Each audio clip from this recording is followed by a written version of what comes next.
Je me considère pas du tout comme un écrivain, moi. Hein, mais ça me fait plaisir qu'ils trouvent que le style est sympa, etc. Direct, brut. Maintenant, voilà, je me considère pas du tout comme un écrivain. Moi, je suis chirurgien. Hein, c'est mon métier, je soigne. Mais cette aventure éditoriale qui me fait découvrir, là, ces rencontres avec vous aujourd'hui, moi, c'est sympa, c'est un beau voyage aussi. Donc, non, je suis comblé, moi. Auteur, autrice, éditeur, éditrice ou encore illustratrice, illustrateur. Ce qui se lit, le podcast de la librairie Le Fayère à Rennes donne la parole aux auteurs et aux acteurs du livre. Ce qui se lit, entre vous, Erwan Fleischer, professeur, chirurgien cardio-thoracique au Centre hospitalier universitaire de Rennes et auteur, et vous, Mathieu Biberon, éditeur, c'est la vie. Dans votre livre « Journal d'un chirurgien du cœur », paru aux éditions Ouest France au mois de mai 2022, vous racontez que la vie est souvent plus forte que la mort. Mais quand cette dernière s'acharne, le combat devient très compliqué, l'issue incertaine. Avec vous, nous pénétrons dans l'ambiance intime et secrète de l'hôpital et plus précisément du bloc opératoire. Votre métier consiste à sauver des vies et pour cela, vous êtes entouré d'une équipe compétente, soudée, concernée. À la lecture, nous découvrons aussi vos expériences durant les années d'études à Paris, vos nombreux voyages professionnels et humanitaires, votre quotidien à l'hôpital Pontchaillou de Rennes, et tout ceci dans une ambiance de proximité généreuse et troublante. Troublante car avec vous, l'image du chirurgien austère et inaccessible s'envole, laissant la place à l'homme qui se confie, à l'humanité qui se révèle.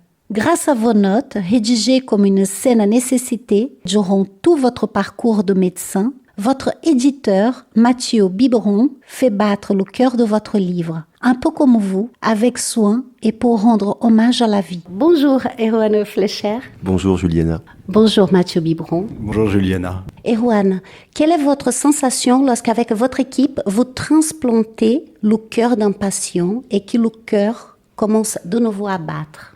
On a envie de dire ouf.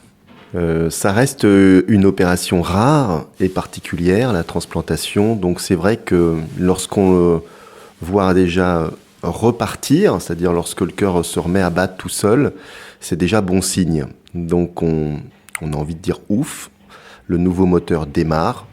Après, la partie n'est pas encore complètement gagnée en fait. C'est bien qu'il reparte, mais après il faut qu'il travaille. Et qu'il travaille suffisamment fort pour qu'on puisse arrêter la circulation extracorporelle. Donc on a encore une petite demi-heure d'incertitude avant de pouvoir vraiment être soulagé et pousser le grand ouf de dire c'est bon, on peut sortir le malade du bloc opératoire avec un nouveau cœur qui non seulement est reparti mais qui travaille suffisamment bien. Donc on a toujours un peu d'incertitude quand même, mais le simple fait qu'il reparte, c'est déjà bon signe, c'est déjà un encouragement. Cet encouragement, vous le ressentez aussi dans toutes les étapes d'accompagnement d'un patient? Oui, ce signe-là, cet encouragement, on l'a pour tous les malades. À chaque fois qu'on arrête un cœur, pour faire des pontages, des valves, une réparation, quelle qu'il soit, même si maintenant les choses sont très codifiées, très standardisées, c'est devenu du quotidien, même plusieurs fois par jour, dans plusieurs salles d'opération, il n'empêche que lorsqu'on arrête un cœur et qu'on travaille dessus, lorsqu'on veut le faire repartir, on a toujours pas une petite appréhension, mais bon voilà, quand on déclampe, quand on le fait repartir, on attend à ce qu'il se remette à battre et qu'il redémarre correctement. Donc inconsciemment, c'est toujours présent. Alors c'est un peu plus marqué pour la transplantation, mais on l'a pour tous les autres quand même. Il y a quelque chose qui revient souvent dans votre livre, c'est ce rapport entre la vie et la mort. Oui, parce que moi, ça m'intéresse beaucoup. C'est quelque chose qui me travaille, entre guillemets, au fil des ans, au fil des complications, au fil des décès que j'ai eus. On se pose des questions, on se remet en question. En tout cas, c'est mon caractère. D'autant plus que je m'intéresse dans ma spécialité à une catégorie de malades qui sont les plus graves, qui sont les plus sévères. Et parfois, je me demande si c'est bien ce que je fais, s'il faut aller jusque-là, est-ce que c'est raisonnable ? Je suis un peu seul, entre guillemets, dans l'équipe à faire certaines choses, certains patients, donc je me remets en cause. Est-ce que je ne pousse pas trop loin? Est-ce qu'on, voilà. On a de plus en plus de technologies et il faut que l'humain reste au cœur du métier. Donc, on impose aussi beaucoup de souffrance et ça peut parfois mal se terminer avec le décès du patient. Donc, c'est cette balance-là, c'est vrai, qui au fil des ans, donc ça transparaît peut-être dans le texte, effectivement, dans l'ouvrage. Et la définition même de la mort change énormément puisque pendant des années, c'était le cœur. Ensuite, la mort cérébrale est arrivée, etc. Donc, et maintenant, on arrive même à faire survivre des malades qui, normalement, seraient morts il y a 20 ans. Ces malades seraient morts il y a 20 ans. Et tous les jours ou presque, enfin régulièrement, on arrive à les faire revenir, entre guillemets. Donc moi, ça me perturbe. Je me dis, mais alors la mort, finalement, c'est quoi? C'est quand? C'est où? Jusqu'où on peut aller, etc. Donc c'est vrai que c'est un sujet philosophique qui me travaille. Ces textes que vous avez donc écrits au fil de votre carrière, qu'est-ce que c'est tous ces textes que vous nous mettez comme ça en exergue dans ce livre? C'est des petits textes très courts, hein. C'est juste une page et demie. Ça doit pas faire beaucoup plus. Peut-être le plus long doit faire 2 pages, mais parce que j'avais pas envie d'écrire. C'est juste. Voilà, j'avais envie de souffler, j'avais envie de le mettre sur le papier, c'est un exutoire, c'est juste percutant, c'est aussi ma façon d'être, je suis chirurgien, donc je vais pas non plus tergiverser pendant 3 heures, etc. Il faut opérer, c'est décidé, je dis souvent, il faut avancer. Mais voilà, souvent le soir, quand tout le monde était couché, j'avais envie d'écrire une rencontre, d'écrire une situation qui m'a marqué de façon très brève, très courte, voilà. Et ça depuis 20 ans, quoi. Ah oui. Oui. Mais je le fais pour d'autres choses, pas que pour l'hôpital, hein, pas que pour la médecine, mais oui. Et c'est toujours sur un mode très court, comme ça, oui. Mathieu, votre rencontre avec Erwan et la publication de ce livre, quand vous avez découvert les notes avant cette publication, qu'est-ce que vous avez pensé de ça? C'était waouh? Alors, c'était waouh, mais j'étais prévenu par une bonne amie, enfin, il faut qu'on la nomme, Isabelle Lès, qui m'avait dit, j'ai rencontré un chirurgien extraordinaire, dans le cadre d'un ouvrage d'ailleurs qu'elle préparait sur le CHU. Et donc, elle était amenée à interviewer un certain nombre de médecins et Erwan lui a raconté, un peu par hasard, je crois, que il écrivait des notes comme ça au fil du temps depuis qu'il était interne et encore aujourd'hui. Et Isabelle m'a passé ces notes. Je les ai lues et en fait, notre métier, il a quelque chose d'assez simple en même temps. Alors, on a une ligne éditoriale dans laquelle on doit rester parce qu'on a une image de marque, on travaille sur le patrimoine, on travaille souvent sur des témoignages. Mais un manuscrit, finalement, il vous tombe des mains ou vous rentrez dedans, hein. C'est quand même assez simple. Et comme Erwan écrit sans embâche, des choses qui viennent du cœur, qui sont claires, nettes, sincère, c'est très bien écrit. C'est écrit sans effet littéraire compliqué. C'est direct, c'est senti. Et forcément, on rentre dans le sujet. Alors, il y a aussi que on est quand même confronté à des témoignages de quelqu'un qui dans son métier finalement, on est dans la partie médicale qui est à haut risque quand même, malgré tout. Je veux dire, il y a d'autres chirurgies du corps qui sont quand même moins dangereuses. Le cœur, on est quand même dans un métier où quand on opère un cœur, je pense qu'on est face à une complexité et à un risque qui est là, et forcément ça interroge, et que la personne qui est au cœur du réacteur de relancer la vie ou de raconte et témoigne, c'est rare et c'est passionnant. Voilà. Donc le livre, je suis rentré dedans naturellement et j'ai immédiatement eu envie de le publier. Vous avez eu ce sentiment de quelque chose d'inédit? J'ai eu le sentiment de quelque chose d'inédit, de très personnel. Voilà. Et donc j'ai quelqu'un de très proche dans ma vie à qui je passe les manuscrits qui m'a dit mais c'est génial, il faut absolument le publier aussi. Donc voilà, donc Caroline m'a donné un avis, elle m'est précieuse, donc et immédiatement voilà, j'ai eu envie de le publier. Quand vous entendez ça vous fait quel effet, Erwan? Bah moi j'étais ravi, c'est ce que j'ai dit à Mathieu, donc tout est du bonus pour moi. Je me considère pas du tout comme un écrivain moi, hein, mais ça me fait plaisir qu'il trouve que le style est sympa, etc., direct, brut. Maintenant voilà, je me considère pas du tout comme un écrivain, moi je suis chirurgien. Hein, c'est mon métier, je soigne.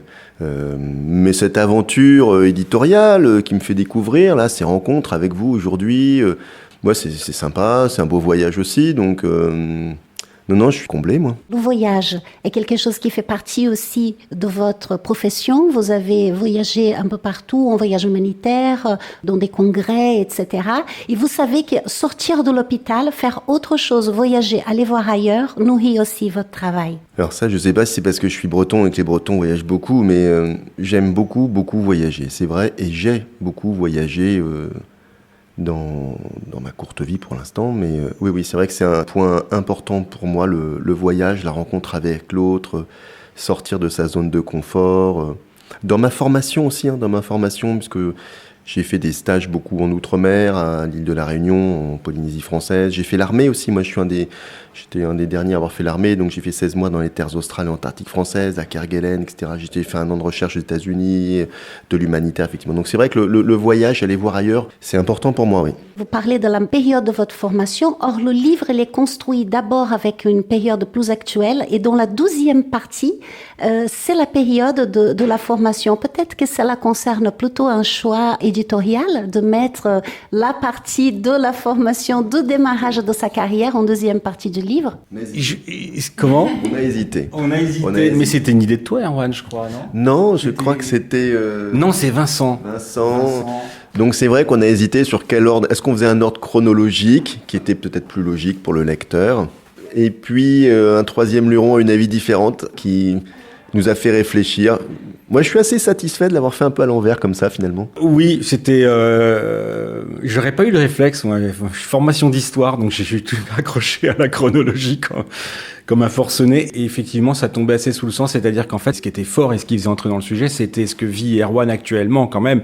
Après, et c'est vrai que on rentre tout de suite au cœur d'une expérience déjà acquise. Et c'est vrai que les souvenirs de l'internat peuvent sembler plus anecdotiques comparativement à la force des textes qui nous font rentrer tout de suite dans le vif du sujet. Voilà. Et donc, c'était un bon choix, je crois. Cette deuxième partie nous permet de vous poser cette question aujourd'hui. Est-ce que l'hôpital public a beaucoup évolué?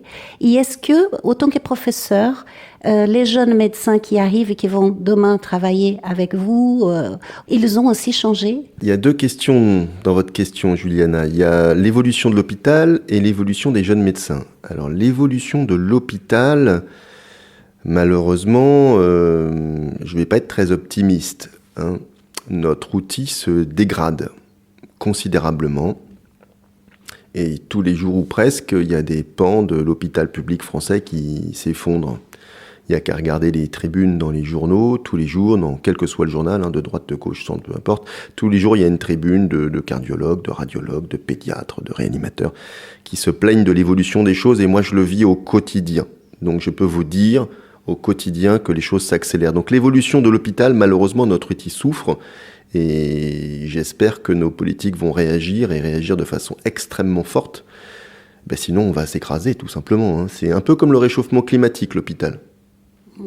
Tout le monde sait qu'on va dans le mur, mais c'est trop compliqué, trop lourd, trop cher, donc on dit encore une journée de fête, on verra demain. C'est mon sentiment. Un jour, on va dans le mur.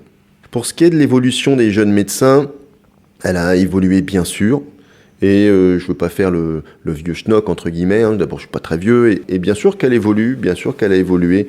Moi, je suis un peu anachronique, parce que j'aime bien écrire, parce que j'aime bien encore examiner les malades, la clinique presque du 19e siècle, les signes, la sémiologie.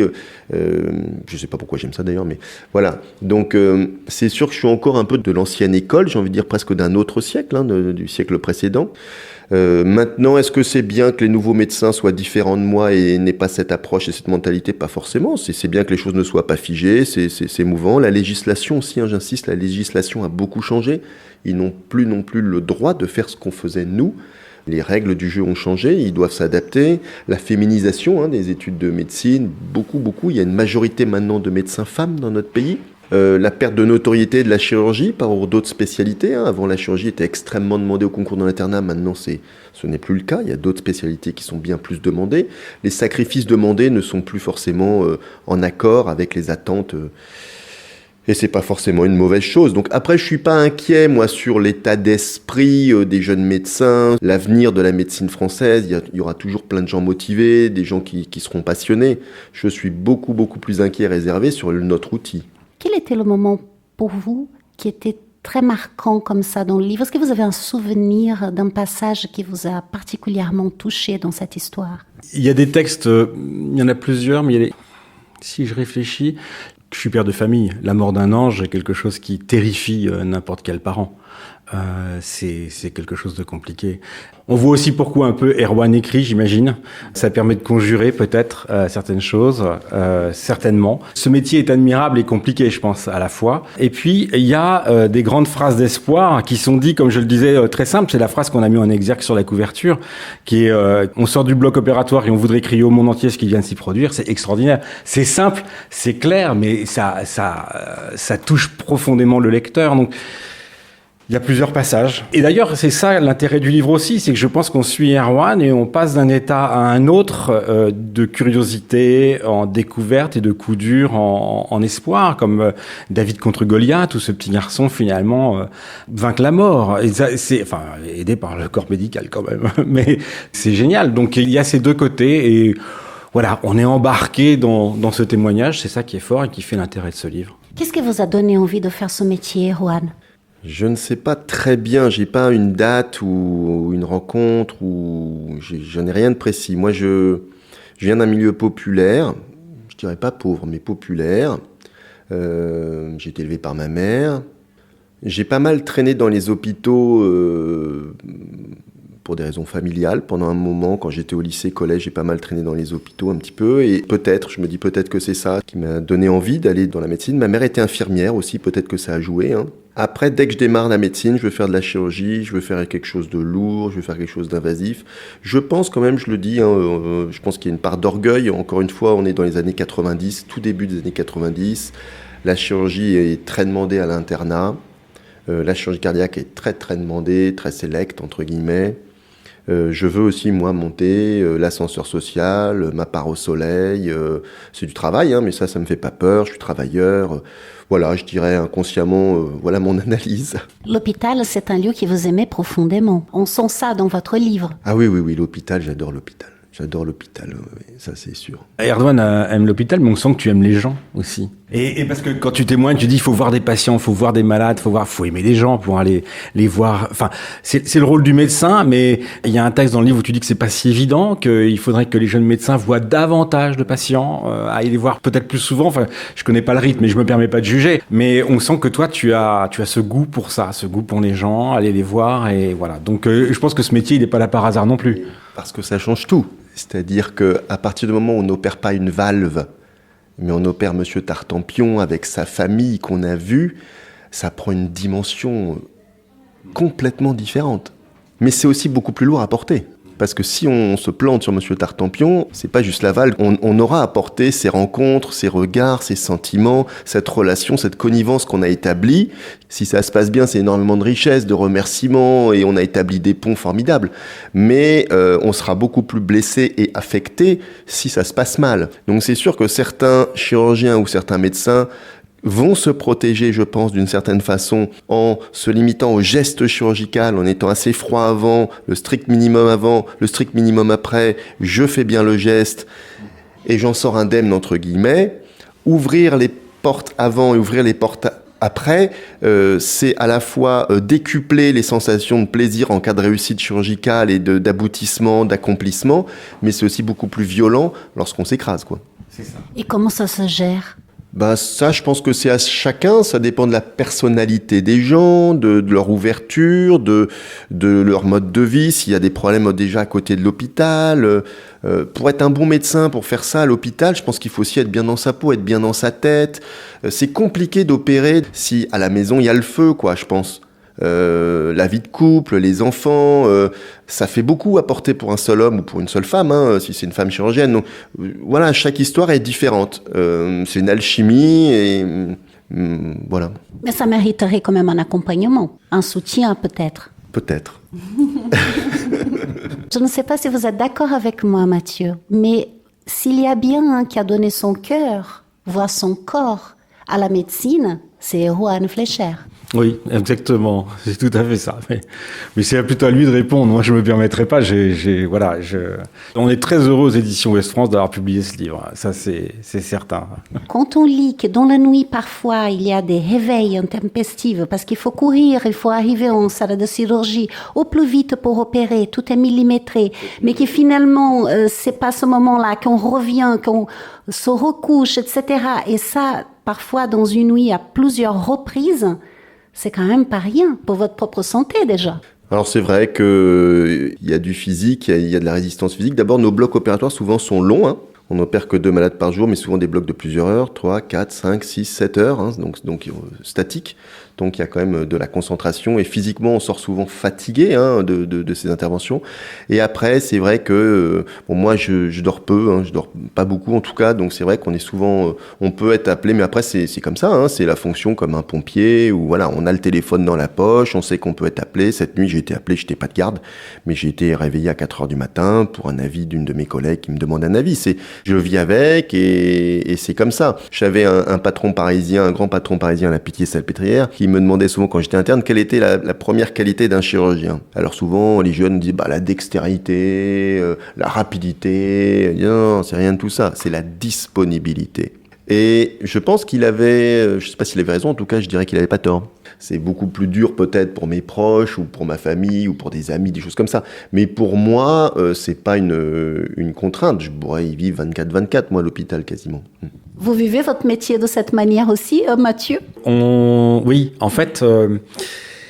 Comment dire, l'édition, c'est un peu de la distillation. On peut, par la distillation, transformer beaucoup de liquide en alcool. Donc nous, en fait, on regarde toujours si on peut transformer n'importe quel sujet en livre, voir si c'est un intérêt par rapport à ce qui se passe dans l'air du temps, par rapport à l'intérêt que les gens ont pour tel ou tel sujet. Et c'est un métier où on ne sait jamais comment va atterrir le livre qu'on publie. Donc voilà, c'est passionnant. Là, c'est plutôt bien parti d'ailleurs. Là, c'est bien parti. Là, c'est très très bien parti. Mais on avait toutes les chances de notre côté, hein, quand même. Hein. Un bon texte, un auteur chouette, voilà, ça fait beaucoup. Pour le public, autant qu'auteur, c'est quoi le message de votre livre ? Difficile, le message du livre. Encore une fois, je ne l'ai pas fait avec l'idée de faire un livre, moi, au début. Hein, donc, le message du livre, c'est que, je dirais, il faut qu'il y ait de l'humain. Je crois que dans les relations humaines, il faut, ce que disait Mathieu, il faut que l'humain, le contact, l'échange soit au cœur de notre société. Il faut parler, il faut communiquer, je dirais ça. Ce serait quoi le message des éditions Ouest France en publiant ce texte ? C'est comme je le disais tout à l'heure, on publie régulièrement des essais, des témoignages, et on rentre dans la peau on rentre, oui, par le texte et par ce témoignage, un petit peu dans la peau d'un chirurgien cardiaque. Et c'est bien, en fait, pour vivre dans notre monde, de se mettre à la place ou comprendre ce que vivent les gens, ça apporte beaucoup. Ce texte nous apporte beaucoup. Et d'ailleurs, le texte, vous êtes d'accord, Erwan, de nous lire quelques lignes d'un moment précis ? Moi, j'étais un peu pris de court ce matin, hein, Juliana, lorsque vous m'avez demandé ça. Non, j'ai beaucoup hésité, parce que je ne savais pas trop lequel choisir. J'ai pris un truc un peu grave, hein. J'ai choisi la mort. La mort, je m'y suis presque habitué. Elle est là, à mes côtés, depuis des années. Presque une vieille connaissance, une présence discrète, à laquelle je me suis accoutumé. Elle rôde, au bloc opératoire, en réanimation surtout, en hospitalisation parfois, se révélant surtout la nuit. Elle attaque parfois de jour. Drôle de prédateur, nocturne et diurne, redoutable. Tel un esprit vagabond qui fond sur une proie de façon aléatoire pour se rassasier de temps à autre. Elle fait partie du décor, de mon décor. Je n'en ai pas peur. Je vis avec elle, comme une compagne absente, mais qui se rappelle à vous de temps à autre. Elle m'arrache quelques malades, prend son quota et disparaît, jusqu'à sa prochaine partie de chasse, inéluctablement. Sentiment d'offrande à une divinité sombre et lugubre. Je me bats contre elle, souvent. Une adversaire que je respecte pourtant, comme une montagne himalayenne pour un alpiniste ou un océan à traverser pour un marin. C'est qu'elle est forte, la mort. Mais nous aussi, on a des outils de plus en plus performants pour la faire lâcher prise. Des procédures nouvelles, des médicaments puissants et surtout, une envie de victoire, insatiable. Elle remporte d'ailleurs moins de combats qu'au début de mon internat. Mais elle en gagne encore, toujours trop. Je n'arrive pas à la définir précisément. Plus j'apprends sur le vivant, et moins j'en sais sur elle, plus je me questionne. Les choses étaient si simples avant, jour, nuit, mais j'explore désormais l'aube et le crépuscule. Où commence la nuit, où finit le jour. Le coucher du soleil ne signe pas plus l'arrivée de la nuit que le pH inférieur à 7 ne signe un arrêt de mort. Voyage en terre inconnue. Indispensable à ma pratique, raison de mon existence chirurgicale, j'aimerais ne plus avoir à l'esprit. Mais alors je ne serais pas ce que je suis. Schizophrénie. Merci infiniment, Erwan Fleischer et Mathieu Biberon, pour ce partage merveilleux autour du livre, donc, Journal d'un chirurgien du cœur, paru aux éditions Ouest France. Merci Juliana. J'ajoute un petit mot quand même, on parle pas de Alice qui est la bonne fée, qui réalise les livres, et je veux la nommer parce qu'elle fait tout le travail de préparation des textes. C'est important d'associer aussi les membres de l'équipe, et voilà, elle est importante dans la réussite et le succès des livres. Merci Juliana, et alors moi aussi j'ajoute un petit mot pour les éditions Ouest France, qui m'ont fait confiance et qui me soutiennent, qui me guident, j'ai envie de dire, dans cette partie-là.